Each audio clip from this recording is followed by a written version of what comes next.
Hello friends, welcome at बाराबंकी.org। Python programming की इस सीरीज में आज हम बात करेंगे सेट की।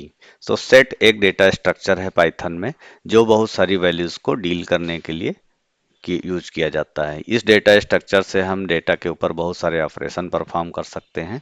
तो एक एक चीज करके हम इसके बारे में जानते हैं। सबसे पहले देखते हैं सेट को डिफाइन कैसे किया जाता है। तो कोई भी सेट अगर हम डिफाइन करना चाहते हैं, जैसे हमने ले लिया नंबर्स, तो नंबर्स का अगर सेट हम डिफाइन कर रहे हैं तो हम करली ब्रेसेस का यूज करेंगे, और करली ब्रेसेस में हम कॉमा सेपरेटेड वैल्यूज को देते चले जाएंगे। तो फॉर एग्जांपल हमने दे दिया 1 2 3, ये हमारा एक बेसिक नंबर्स का सेट हो गया। इसी तरीके से अगर हमने कोई सेट ले लिया सिटी नाम का, तो सिटी नाम का अगर हम सेट बना रहे हैं तो हम सिंगल कोट में यहाँ पर वैल्यू हमने दे दिया बाराबंकी, राइट। इसी तरीके से हमने दूसरा सिटी ले लिया यहाँ पे लखनऊ, एंड इसी तरीके से हमने दूसरा सिटी ले लिया दिल्ली। तो अलग अलग हम सिटीज को इस तरह से ले सकते हैं, और ये हमारे सेट तैयार हो गए। अब हम एक पाइथन का प्रोग्राम बना करके और इसको प्रैक्टिकल अप्रोच से साथ में करते चले जाते हैं। तो मेरे सारे प्रोग्राम्स इस फोल्डर में हैं। तो मैं अपने विजुअल स्टूडियो कोड को ओपन कर लेता हूँ यहाँ पर, एंड देन हम स्टार्ट करते हैं। ओके, तो ये विजुअल स्टूडियो कोड है, इसमें पाइथन की प्रोग्रामिंग सबसे आसान होती है। और भी हैं, आप जुपिटर नोटबुक का इस्तेमाल कर सकते हैं। तो यहाँ पर मैंने बना लिया set1.py, जिससे हमें पता रहे कि हम सेट का कौन से फाइल में काम कर रहे हैं। मीनिंगफुल फाइल का नेम होना चाहिए। तो हम यहाँ पर एक सेट को डिक्लेयर करते हैं, how to declare a set. Okay, तो हमने सेट ले लिया नंबर्स नाम का, नंबर्स। ओके, करली ब्रेसेस में सेट को हम देंगे और यहाँ पर सेट की हम कोई वैल्यूज देते जाएंगे। अब अगर हम प्रिंट करेंगे तो यहीं से हमें ध्यान देना है कि सेट की क्या विशेषताएं होती हैं। तो जैसे हम यहाँ नंबर्स को प्रिंट, हमने नंबर दिया है 1 2 3 4, 1 2 3 4। टर्मिनल को ओपन किया, okay, it's running. See, result क्या आ गया? 1 2 3 4। एक बार फिर से रन कराते हैं, 1 2 3 4। ओके, अब यहाँ पर हमने जो सेट लिया है, इस सेट में नंबर हो सकते हैं। इसी तरीके से अगर हम यहाँ पर नंबर्स के अलावा हो सकता है हमारे पास फ्लोटिंग पॉइंट के नंबर हो, तो फ्लोटिंग पॉइंट के नंबर भी हमारे पास हो सकते हैं, लाइक दिस। तो ये भी नंबर हमारे पास आ जाएंगे यहाँ पर, राइट। इसी तरीके से हम अगर कोई दूसरा सेट क्रिएट करते हैं, हमने सपोज कर लिया एम्प्लॉय डिटेल्स, या एम्प्लॉय नाम का हमने एक सेट क्रिएट कर लिया। तो हम एम्प्लॉय की डिफरेंट इंफॉर्मेशन को रखना चाहते हैं। जैसे हमने नेम ले लिया, तो नेम हमने दे दिया ईथन। ओके, हमने एज ले लिया 21। उसके बाद हमने ले लिया उसका डिपार्टमेंट, तो सपोज हमने ले लिया HR डिपार्टमेंट।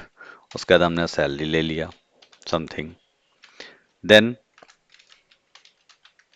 एम्प्लॉय सेट को हम यहाँ पर प्रिंट कराते हैं, employ. Okay, now run this. तो हमारे पास ये दोनों सेट हो गए। अगर हमको देखना है कि इसका टाइप क्या है, टाइप भी हम चेक कर सकते हैं।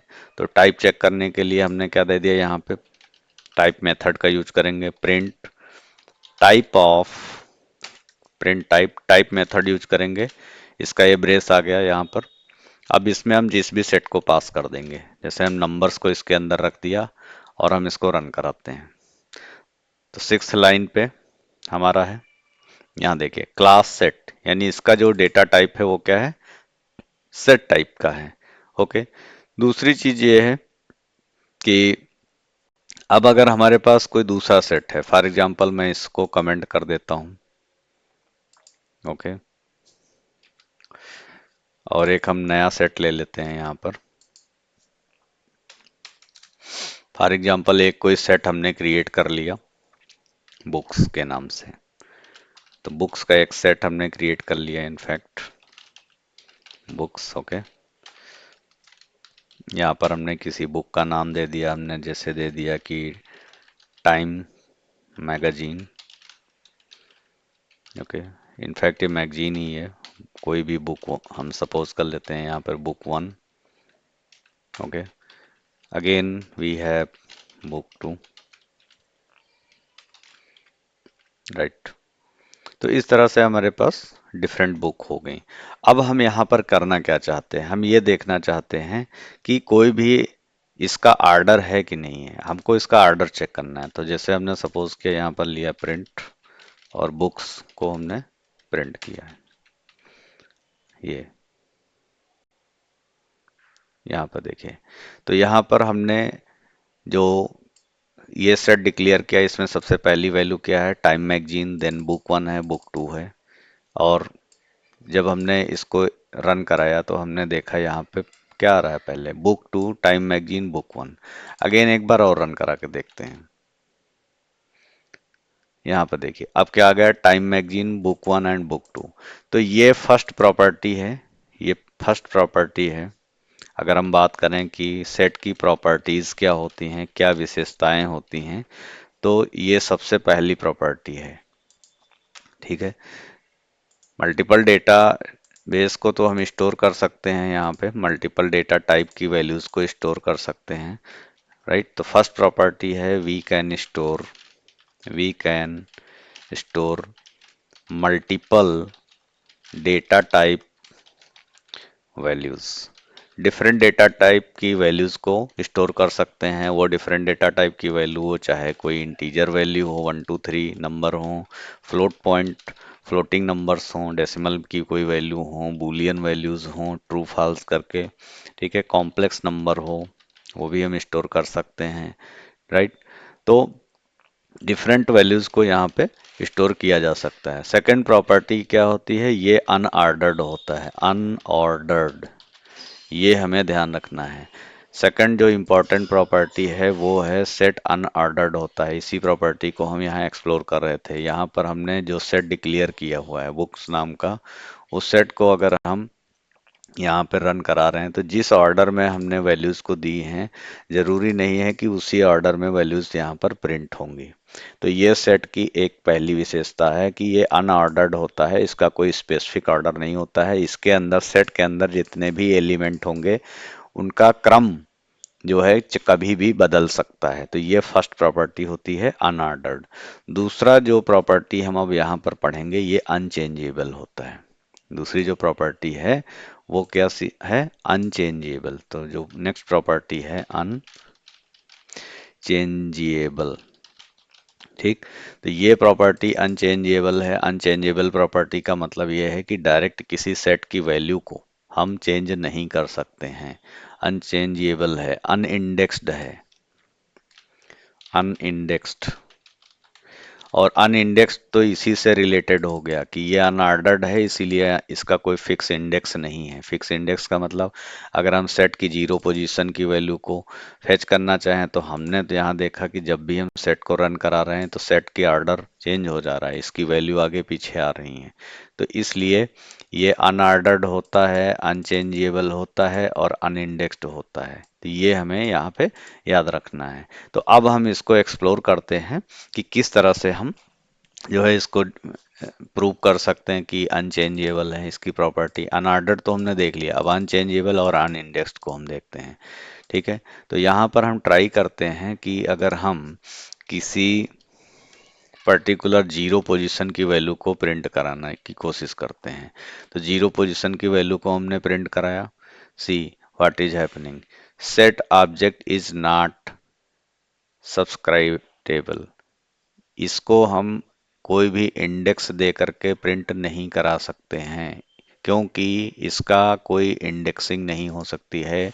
ये प्रॉपर्टी इसकी है अनइंडेक्स्ड होने की। अनऑर्डर्ड को हमने देख लिया। अब हम अगली प्रॉपर्टी की बात करेंगे कि ये अनचेंजेबल कैसे है, राइट। तो अनचेंजेबल प्रॉपर्टी के लिए हम यहाँ पर बात करेंगे कि अगर हम, इससे पहले अगर आपको लेंथ निकालना है, एक इम्पॉर्टेंट फंक्शन है आपका, उसको भी बात कर लेते हैं, लेंथ। तो लेंथ से हम क्या कर सकते हैं, सेट की लेंथ को फाइंड आउट कर सकते हैं। क्यों हमें लेंथ की ज़रूरत है, लेंथ की ज़रूरत इसलिए है क्योंकि मान लो हमें इसकी वैल्यूज़ को 1 बाय 1 यूज़ करना है कहीं पर, वैल्यू को ऐड करना है, डेटाबेस में सेव करना है, एंट्री करनी है, तो हमें लेंथ को कैलकुलेट करना होगा कि हम कैसे लूपिंग इसकी कर सकते हैं, राइट, इस तरीके से। तो हमारे पास दूसरा क्या होता है कि हमारे पास कंस्ट्रक्टर होता है। तो नेक्स्ट जो हम यूज कर सकते हैं, हमारे पास सेट कंस्ट्रक्टर होते हैं। सेट कंस्ट्रक्टर का भी यूज कर सकते हैं, तो यहाँ पे इसे मैं कमेंट कर देता हूँ और सेट कंस्ट्रक्टर को पहले हम डिफाइन करते हैं यहाँ पे। Let me comment this one. Okay, how to use set constructor, how to use set constructor. Set constructor के लिए मान लो हमने सबसे पहले क्या किया कि कोई सेट का नाम रख लिया, तो हमने इसका नाम रख लिया माई सेट, और माई सेट में हमने ले लिया सेट नाम का कंस्ट्रक्टर। जैसे लिस्ट कंस्ट्रक्टर था, टपल कंस्ट्रक्टर था, हम लिस्टिफाई करते थे, टपलीफाई करते थे, उसी तरीके से सेट कंस्ट्रक्टर है। तो सेट कंस्ट्रक्टर इस तरह से डिफाइन होगा और इसके अंदर हम कोई भी टपल को पास कर सकते हैं। तो यहाँ पर हम कोई टपल हमने दे देते हैं, जैसे सपोज हमने कोई फ्रूट का नाम ले लिया, एप्पल, राइट, देक्स, मैंगो, और नेक्स्ट वैल्यू हमने ले लिया यहाँ पर चेरी। तो ये हमारा एक सेट कंस्ट्रक्टर का यूज हो गया। हम इसको यहाँ पर प्रिंट करके भी देख सकते हैं, टाइप भी इसका चेक कर सकते हैं कि इसका जो कंस्ट्रक्टर हमने क्रिएट किया है, जो टपल क्रिएट हुआ है, सेट टाइप का है कि नहीं है। बिल्कुल है, यहाँ पे देखिए इसका लिख के आ रहा है क्लास सेट। ओके, सिमिलरली अगर हम अब यहाँ पर अपने सेट को प्रिंट कराना चाहते हैं माई सेट, तो माई सेट को अगर हम प्रिंट कराएंगे तो ये प्रिंट हो गया हमारा यहाँ पर। ये दूसरी चीज ये है कि अब अगली जो प्रॉपर्टी है, अगली जो प्रॉपर्टी की हम बात करने जा रहे थे कि अनचेंजेबल और डुप्लीकेट भी इसमें अलाउ नहीं होता है। ठीक है, तो एक प्रॉपर्टी इसकी और है, no duplicate allowed, no duplicate allowed, duplicate property allowed नहीं होती है। तो अगर हम यहाँ पर डुप्लीकेट करके देखते हैं, चेरी को एक बार और देकर देखते हैं सेट में यहाँ पर, और मैं इसको रन कराता हूँ, तो इसका देखिए फाइनल रिजल्ट क्या आता है। ओके, चेरी केवल एक बार ही आया है, मैंगो एप्पल आर्डर इसका चेंज हो जाएगा, बट चेरी यहाँ पर रिपीट नहीं करेगा। तो इस प्रॉपर्टी को भी हमने देखा कि जो है ये डुप्लीकेट वैल्यूज को अलाउ नहीं करेगा, इंडेक्सिंग इसमें नहीं हो सकती है, राइट, अनऑर्डर्ड है ये हमारा। तो हम सेट कंस्ट्रक्टर का भी यूज कर सकते हैं। ठीक है, अब हम अगर इसके किसी एलिमेंट को एक्सेस करना चाहते हैं, अगर हम किसी एलिमेंट को एक्सेस करना चाहते हैं तो कैसे काम करेंगे, तो इसके लिए हम एक नई फाइल क्रिएट कर लेते हैं, set2.py। ओके, और एक हम सेट को डिफाइन करते हैं। तो अब यहाँ पर है how to access set elements. Okay, set के एलिमेंट्स को एक्सेस कैसे किया जाए, तो यहाँ पर हम कोई सेट क्रिएट कर लेते हैं, और हमने सेट क्रिएट कर लिया स्टूडेंट्स नाम का। स्टूडेंट नाम के सेट में हमने यहाँ पर कोई नाम दे दिया, हमने जैसे दे दिया कि राजेश। ओके, इसी तरीके से हमने दूसरा नाम दे दिया मोहन। ठीक है, और हमने इसी तरीके से नाम दे दिया ईथन। ओके, ऐसे हमने नाम दे दिया एलेक्स एंड जेन। ओके, तो ये नेम हमने दे दिए। अब हमको इनके एलिमेंट्स को एक्सेस करना है। अब हमने देखा कि इंडेक्सिंग हो नहीं सकती कि स्टूडेंट 0, स्टूडेंट 1, स्टूडेंट 2 पोजीशन की वैल्यू को हम एक्सेस करें, तो इसके लिए हम फॉर लूप का यूज कर सकते हैं। तो फॉर एक्स इन स्टूडेंट्स, तो स्टूडेंट सेट के अंदर से लेफ्ट टू राइट अब ये वैल्यू नहीं निकालेगा। क्यों नहीं निकालेगा, क्योंकि इसका कोई फिक्स ऑर्डर नहीं होता है, तो ये रैंडम वैल्यू लेगा। ठीक है, तो फार एक्स इन स्टूडेंट, और एक्स को हमने प्रिंट करा दिया। तो जो जो एलिमेंट से एक एक वैल्यू स्टूडेंट लिस्ट से यहाँ पे सेट से निकलती जाएगी और एक्स में स्टोर होती जाएगी, अगेन वो प्रिंट होती चली जाएगी। तो यहाँ पर हम इसे रन करा कर देखते हैं कि एलिमेंट को एक्सेस कैसे किया जा सकता है। तो यहाँ पर हमारे पास आ गया Ethan, Alex, Mohan, Rajesh and Jain. Again अब इसका कोई ऑर्डर नहीं है, इसमें हर बार ऑर्डर चेंज हो सकता है, तो इसीलिए ये अनऑर्डर्ड कहा जाता है। तो जो ये प्रॉपर्टीज हैं कि सेट जो है अनऑर्डर्ड होता है, like we can write set property unordered, unindexed, no duplicate allows. अगर हम यहाँ डुप्लीकेट भी दे देते हैं कि एक बार जेन और दे दिया एंड रन करा के देखते हैं, यहाँ पर देखिए ये तो अब यहाँ पर जेन 2 टाइम हमने दिया हुआ है बट यहाँ 1 ही टाइम है। क्यों? क्योंकि इसमें डुप्लीकेट अलाउड नहीं होता है, डुप्लीकेट वैल्यूज को नहीं रख सकते हैं, कोई वैल्यू 2 बार नहीं हो सकती है। ओके, तो अब इस तरह से हम एलिमेंट को जो है देख सकते हैं। अब अगर हमारे पास मान लो ऐसी कोई सिचुएशन है कि इस स्टूडेंट की लिस्ट में देखना है हमें, हम इसको जेन की जगह पे जेनी कर देते हैं एक बार, जेनी, राइट। और नाउ अब हमारा पर्पज है कि इस लिस्ट में ईथन नाम का कोई स्टूडेंट है कि नहीं है, तो उसको हमें चेक करना है। तो एक सिंपल तरीका है कि हम फॉर लूप का यूज कर लें, एक और इससे इजी तरीका है तो हम उसको यूज करके देखते हैं। तो इसको मैं अभी कमेंट कर देता हूँ, राइट। और फिर से हम यहाँ पर बात करते हैं। तो हमारा ये सेट स्टूडेंट का है, फ्रेश स्टार्ट, ठीक है। हमें इसके अंदर ये देखना है कि ईथन नाम का स्टूडेंट है कि नहीं। तो बहुत ही सिंपल वे में हम यहाँ कर सकते हैं प्रिंट, ओके, ईथन, ईथन इन स्टूडेंट्स। अगर स्टूडेंट के सेट में, स्टूडेंट्स के सेट में ईथन होगा तो ये प्रिंट करेगा ट्रू या फॉल्स, अदरवाइज नहीं। तो यहाँ पर हम इसको रन करा के देखते हैं तो क्या आ गया, ट्रू आ गया, क्योंकि ईथन नाम का है, ठीक है। अब हम यहाँ पर इसका नाम यहाँ पर चेंज कर देते हैं, ईथन की जगह पे हमने कर दिया mic, okay.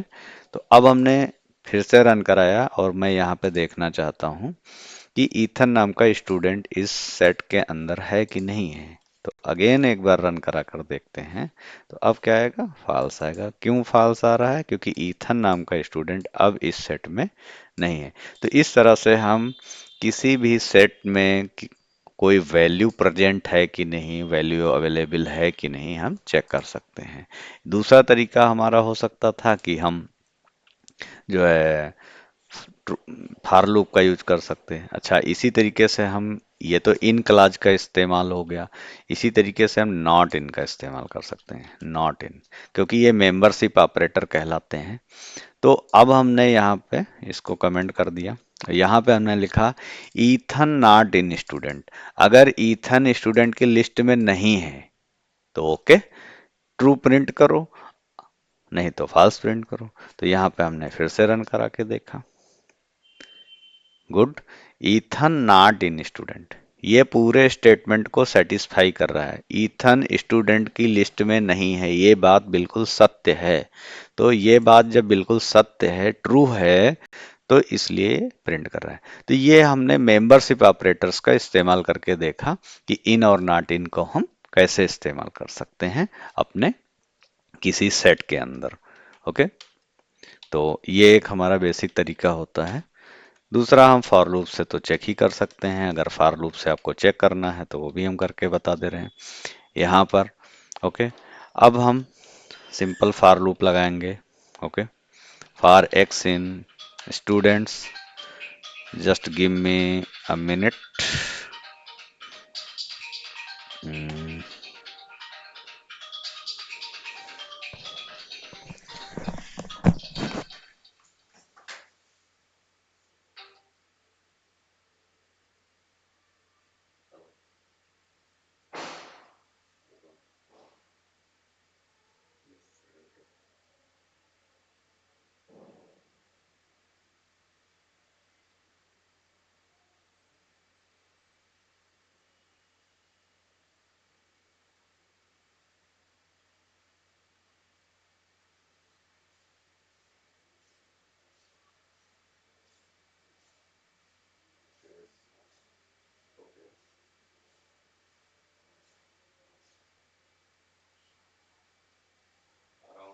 can put it around 3:30 to 3:30 p.m. Yeah, then I will try to understand what are things there. Okay. Thank you.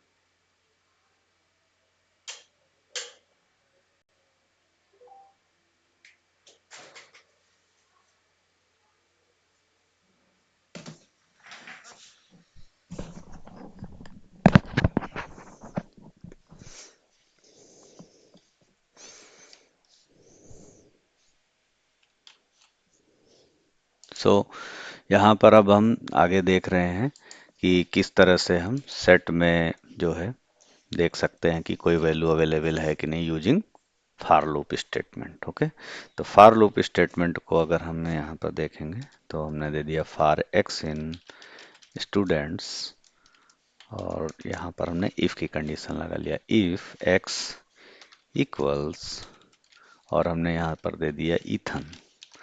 अब यहाँ पे हम चेक करना चाह रहे हैं कि इथन नाम का स्टूडेंट इसमें है कि नहीं। अगर है तो ट्रू प्रिंट कर दे, प्रिंट फाउंड, और अगर नहीं है तो हमने बता दिया else not found, print not found. Okay, तो so in this way we can do, और ये हमारा क्या आ गया, नॉट फाउंड। पूरी स्टेटमेंट में ये नॉट फाउंड बता रहा है। ठीक है, तो इस तरह से हम देख सकते हैं कि हम किसी भी सेट में अगर हमें चेक करना है कि कोई एलिमेंट है कि नहीं है तो हम देख सकते हैं। ओके, नेक्स्ट है हमारे पास अगला कि हम किस तरह से सेट के एलिमेंट्स को चेंज करेंगे। तो यहाँ पर हम नई फाइल ले लेते हैं, एक नया प्रोग्राम बना लेते हैं, set3.py। पाइथन जो प्रोग्राम बनेगा उस फाइल का एक्सटेंशन डॉट पाई होगा, जैसे एमएस वर्ड की फाइल हम बनाते हैं। इसी तरह से हमने वही ले लिया यहाँ पे, स्टूडेंट नाम का set, Rajesh, Mohan, Mike, Alex, Jane and jenny.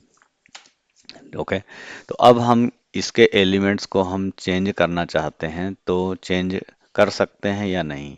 पहली चीज हमने देखा अनचेंजेबल है। ठीक है, तो अनचेंजेबल है। ओके, तो अब हम मान लो हमारी रिक्वायरमेंट है कि हम इसमें और नए स्टूडेंट्स को ऐड करें, नए स्टूडेंट का नाम ऐड करना चाहते हैं। तो सपोज हमें इसमें विजय नाम के स्टूडेंट को ऐड करना है, तो हम कैसे करेंगे। तो हमारे पास इसके मेथड होते हैं, हमने दे दिया स्टूडेंट्स डॉट ऐड। तो स्टूडेंट डॉट ऐड मेथड में हमने यहाँ पर दे दिया विजय, और हम यहाँ पर इसको प्रिंट करा के देख सकते हैं, प्रिंट स्टूडेंट्स। तो इस सेट को जैसे ही हम यहाँ पर प्रिंट कराएंगे, नया नाम देखिए विजय ऐड हो गया। ओके, तो इस तरह से हम यहाँ पे ऐड कर सकते हैं जो हमारा एग्जिस्टिंग सेट होगा। जो भी सेट है उसमें अगर नए एलिमेंट को ऐड करना है तो हम ऐड मेथड का इस्तेमाल कर सकते हैं।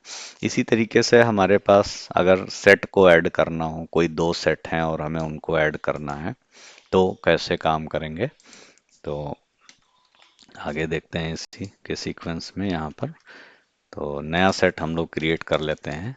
एक सेट हमने क्रिएट कर लिया नंबर्स 1 नाम का सेट, और उसमें हमने दे दिया 10, 50, 90। ओके, और एक सेट हमने क्रिएट कर लिया नंबर्स 2 नाम का, और उसमें हमने क्रिएट कर लिया 1, 4, 5। अब हम इन दोनों सेट को क्या करना चाहते हैं, एक में मर्ज करना चाहते हैं। अभी हम सेट 1 और सेट 2 यानी जो हमारे पास नंबर 1 नाम का सेट है, नंबर 2 नाम का सेट है, इन दोनों को ऐड करेंगे। तो इसके लिए हमारे पास मेथड है नंबर्स 1 डॉट अपडेट, और इसमें हम पास कर देंगे नंबर्स 2 को, ये हो गया। और अब हम प्रिंट करा देंगे, प्रिंट नंबर्स 1, ये। तो हमारे पास 10, 50, 90, 10, 50, 90 भी है और 1, 4, 5 भी है। तो इस तरह से दो सेट को ऐड किया जा सकता है, दो सेट के एलिमेंट को कंबाइन किया जा सकता है। How to, combine elements of different set. Okay, different set, अलग अलग सेट के एलिमेंट्स को किस तरह से हम कंबाइन कर सकते हैं। ठीक है, अब इसमें हम यहाँ पर हो सकता है कि ऐसा भी हो, ये हमारे पास एक सेट हो और एक लिस्ट हो, तो उसको कैसे कंबाइन किया जा सकता है। तो एक सेट है और एक लिस्ट है, तो उसको कंबाइन करने का हम तरीका देख लेते हैं। तो यहाँ पर मैं इन सबको कर देता हूँ कमेंट। ओके, और एक हम यहाँ से नया ले लेते हैं। तो हमने यहाँ पर बना लिया सेट वन नाम का एक सेट, इसका नाम रख दिया सेट वन। इस सेट में हमने दे दिया 1 2 3 4। इसी तरीके से एक हमने सेट टू क्रिएट कर दिया और उस सेट टू में हमने लिस्ट ले ली और लिस्ट में हमने दे दिया ए बी और सी। तो इस तरह से हमारे पास दो सेट हो गए। अब यहाँ पर एक है हमारा क्या सेट है और एक लिस्ट है, लेकिन हमको सेट वन में सेट टू को कंबाइन करना है। तो हम क्या कर लिखेंगे, set one dot update method का यूज करेंगे और हम बता देंगे कि उसमें सेट टू को अपडेट कर दो। तो जैसे ही हमारा सेट टू यहाँ अपडेट हो जाएगा, राइट, हमारे पास, तो हम प्रिंट करा सकते हैं प्रिंट सेट वन, और इसको जैसे ही रन कराएंगे हमारे पास जो है प्रिंट हो जाएगा। तो ये सेट वन और सेट टू, एक हमारी क्या थी लिस्ट, लिस्ट स्क्वायर ब्रैकेट में है, और एक ये सेट है। तो इस तरह से डिफरेंट डेटा स्ट्रक्चर की जो वैल्यू हैं, सेट है, लिस्ट है, टपल है, उनको हम यहाँ पर अपडेट कर सकते हैं। ओके, इसी तरीके से अब आगे हमको आरी ज़रूरत हो सकती है कि किसी सेट के एलिमेंट को हमें क्या करना हो, रिमूव करना हो, तो हमारे पास क्या है, रिमूव मेथड है। पर्टिकुलर हमें किसी सेट के एलिमेंट को रिमूव करना है। तो रिमूव करने के लिए अगर हम यहाँ पर देखें कि क्या एलिमेंट हम यूज कर सकते हैं। ओके, तो सपोज हमारे पास जो सेट वन है, यहाँ पर सेट वन है 1 2 3 4, इसमें से मैं रिमूव करना चाहता हूँ किस चीज़ को, 4 को रिमूव करना चाहता हूँ। तो मैं यहाँ पे लिख सकता हूँ सेट वन डॉट रिमूव, और हम इसके अंदर उस एलिमेंट का नाम बता देंगे कि कौन से एलिमेंट को आपको रिमूव करना है। तो सेट वन से रिमूव करना है क्या, 4। तो हमने set one dot remove use किया। अब उससे रन करा देते हैं। सी 1 2 3 इज हियर, 1 2 3 आ गया। तो अब यहाँ पर 4 जो है, जैसे ही प्रोग्राम हमारा रन करेगा 4 को रिमूव कर देगा, देन उस सेट को प्रिंट करेगा। तो इस तरह से जो है हम रिमूव को हटा सकते हैं। लेकिन एक इसमें इम्पॉर्टेंट चीज है कि हम कोई ऐसा एलिमेंट दे दें, मान लो ये सेट है हमारे पास। ओके, बहुत ध्यान से समझने की जरूरत है। इस सेट में हमारे पास कौन कौन से एलिमेंट हैं, तो इसको थोड़ी देर के लिए हम भूल जाते हैं, कमेंट कर देते हैं। यहाँ पर सेट वन में 1 2 3 4 है, लेकिन हम यहाँ पर सेट वन डॉट रिमूव में अगर ऐसा कुछ लिख दें 400, तो क्या होगा, तब एरर आएगी। उस सिचुएशन में एरर आएगी क्योंकि 400 इसमें है ही नहीं। ये देखिए, तो ये की एरर को बताएगा कि आप जिस एलिमेंट को यहाँ से रिमूव करना चाहते हैं इस सेट में, वो है ही नहीं। ठीक, तो ऐसी सिचुएशन को डील करने के लिए, ऐसी सिचुएशन को सॉल्व करने के लिए हमारे पास जो एक मेथड है वो है डिस्कार्ड मेथड। तो हम क्या यूज करेंगे, set one dot discard. Okay, तो डिस्कार्ड मेथड में हम मान लो कोई ऐसी वैल्यू दे रहे हैं, यहाँ पर हमने दे दिया 400। ओके, तो 400 हमने यहाँ पर दे दिया, और हम जानते हैं कि यहाँ पर 400 है ही नहीं, तो लेकिन एरर नहीं आएगी यहाँ पे। तो यहाँ पर क्या होगा, ये देखिए 400 नहीं है, तो ये एरर नहीं थ्रो करेगा। तो यहाँ पर आपके क्वेश्चन में पूछा जा सकता है what is difference between discard and remove method. तो डिस्कार्ड मेथड और रिमूव मेथड में क्या डिफरेंस है, इस चीज़ को यहाँ पर स्लाइटली हम समझ लेते हैं कि अगर हम पाइथन मेथड्स की बात कर रहे हैं या सेट के मेथड की बात कर रहे हैं, और सेट के मेथड में जो है हमारे पास जिस मेथड की हम बात कर रहे हैं वो कौन सा मेथड है, रिमूव मेथड है। तो रिमूव मेथड क्या होगा कि इसके अंदर हम जिस भी, ये स्मॉल लेटर में है इनफैक्ट, ओके, तो रिमूव मेथड जो भी होगा, इस मेथड में हम जो भी वैल्यू पास करेंगे, अगर हम कोई इसमें वैल्यू पास किया हमने और वो वैल्यू इस सेट के अंदर नहीं है तो ये एरर थ्रो करेगा। इफ फाउंड देन रिमूव, अगर सेट के अंदर वैल्यू मिल जाएगी तब तो उसको रिमूव करेगा, अगर नहीं मिली otherwise it will throw the error, it will throw an error, otherwise ये एरर थ्रो करेगा। ठीक है, तो ये एरर थ्रो करेगा। तो इसको डील करने के लिए हम क्या, कौन से मेथड को यूज करेंगे, डिस्कार्ड मेथड का यूज करेंगे। डिस्कार्ड, और डिस्कार्ड मेथड में अगर हम कोई वैल्यू देंगे तो इसका सिंपल सा लॉजिक है कि इफ फाउंड, अगर मिल गई वैल्यू इसके अंदर, इफ फाउंड देन रिमूव, तब तो उसे रिमूव करेगा, अदरवाइज इग्नोर, इग्नोर कर देगा, कोई एरर नहीं थ्रो करेगा। तो डिस्कार्ड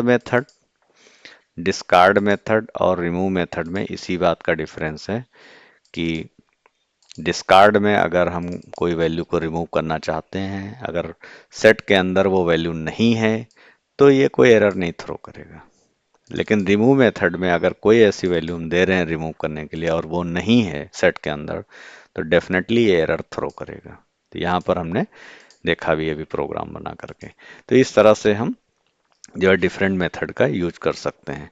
फिर और रिमूव करने के लिए हमारे पास अदर मेथड हैं, तो उसके लिए हम यहाँ पे एक प्रोग्राम ले लेते हैं, set4.py।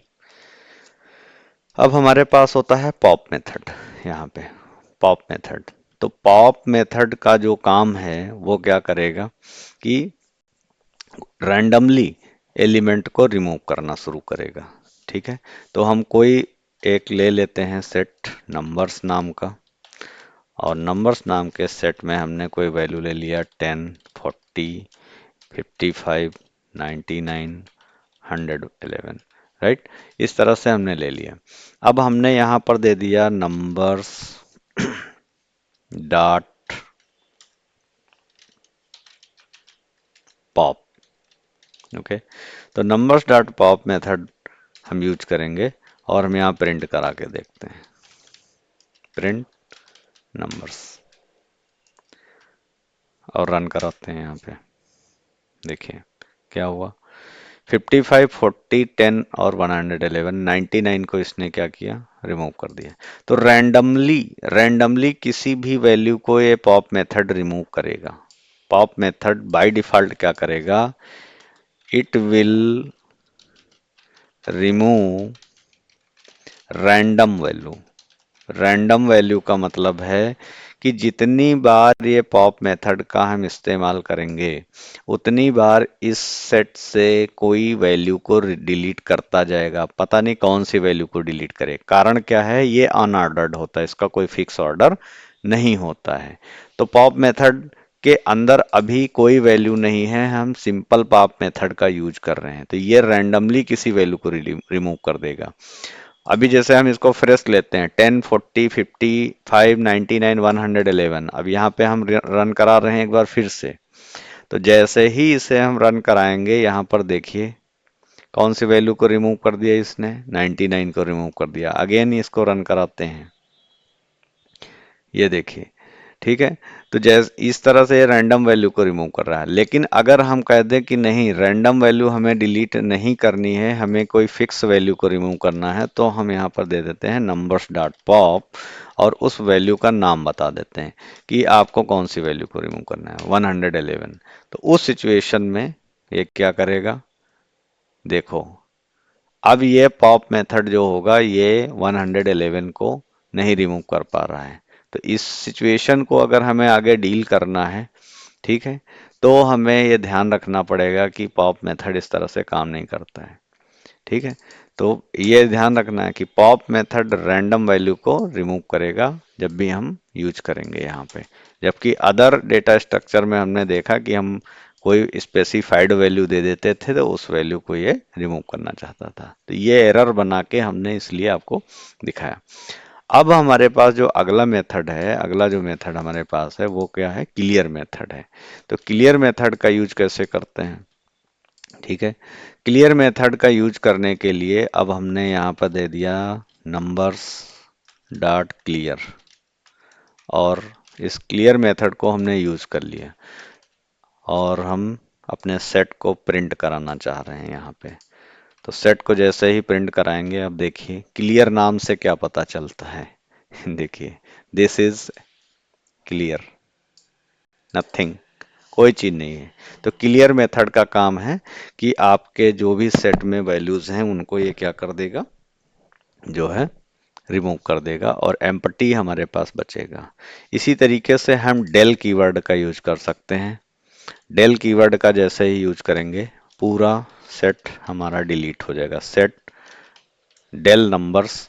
और डेल नंबर्स के बाद अगर हम अपने सेट पे कोई भी ऑपरेशन परफॉर्म करना चाहते हैं, हम प्रिंट कराना चाहते हैं, कोई डेटाबेस में सेव कराना चाह रहे हैं, कोई भी ऑपरेशन परफॉर्म, यहाँ पे देखिए तो ये एरर थ्रो करेगा, del numbers is not defined, did you forget to import numbers.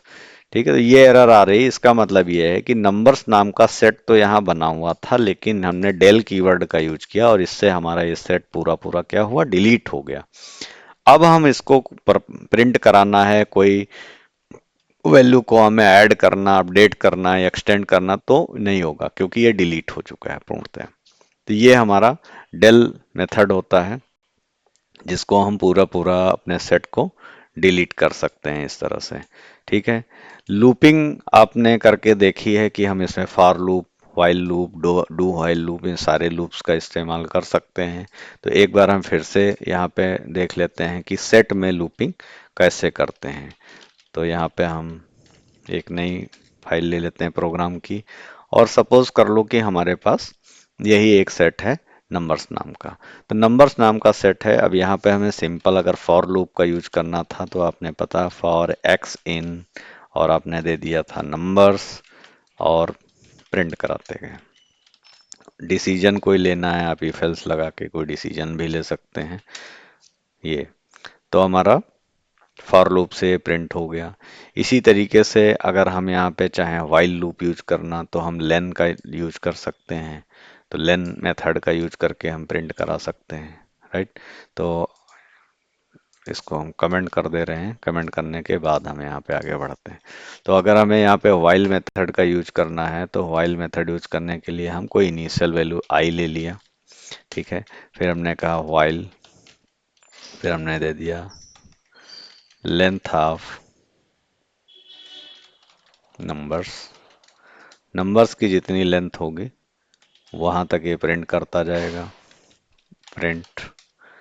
अब यहाँ पे हम अगर देखेंगे तो इंडेक्सिंग नहीं हो सकती है। तो यही बात को हमें समझना है कि हम इंडेक्सिंग जब कर ही नहीं सकते हैं, अगर हम कहीं गलती से ये करने की कोशिश करने लगे कि नंबर्स आई और यहाँ पे हमने आई पोजीशन की वैल्यू को प्रिंट कराना शुरू कर दिया, तो ये इंडेक्सिंग नहीं होगी और ये एरर थ्रो करेगा। तो फॉर लूप का यूज करके जो है हम एलिमेंट्स को प्रिंट करा सकते हैं, ये ध्यान रखना है हमें। ओके, तो ये है हमारे पास। इसी तरीके से हम सेट को ज्वाइन कैसे कर सकते हैं। तो सेट को ज्वाइन करने के लिए हमारे पास मान लो एक सेट है, एक और कोई दूसरा सेट है, तो इस तरह से हम ज्वाइन करें। तो यहाँ पे सेट ऑपरेशन हम करेंगे, तो ये हम नेक्स्ट वीडियो में करते हैं। Thank you.